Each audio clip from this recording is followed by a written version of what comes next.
La Guardia di Finanza del Comando Provinciale di Sassari, attraverso il gruppo di Olbia e la Tenenza di Palau, ha compiuto in Gallura una vasta operazione di polizia tributaria per il contrasto all'evasione fiscale nel settore immobiliare. In particolare l'attività si è concentrata nel settore delle locazioni estive per brevi periodi, dove sono stati registrati fenomeni diffusi di sommerso. I finanzieri del gruppo di Olbia hanno scoperto che i proprietari degli immobili di un noto complesso residenziale, tutti residenti al nord, non assolvevano agli obblighi tributari derivanti dalla locazione di circa 50 appartamenti, sottraendo al fisco ricavi per oltre 500.000 euro. I controlli svolti a Porto Cervo hanno inoltre permesso di rilevare canoni d'affitto decisamente elevati e situazioni particolari, come quella di un cittadino rumeno, risultato nullatenente, che percepiva 60.000 euro alla settimana per un immobile di sua proprietà.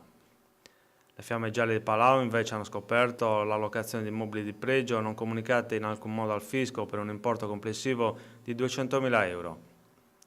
I finanzieri sono riusciti a individuare 250 soggetti, per la maggior parte non residenti in Gallura, che affittavano i propri immobili non dichiarando al fisco i canoni di locazione, poi effettivamente percepiti, a volte omettendo anche di dichiarare persino gli immobili stessi. Sono stati eseguiti 22 controlli che hanno portato all'individuazione di 1,5 milioni di euro di evasione. Il contrasto al sommerso, sottolinea nella nota la Guardia di Finanza, costituisce una linea d'azione fondamentale nell'ambito delle funzioni di polizia economico-finanziaria del Corpo, non solo per i profili strettamente connessi al recupero dei tributi sottratti al bilancio dello Stato e degli enti locali.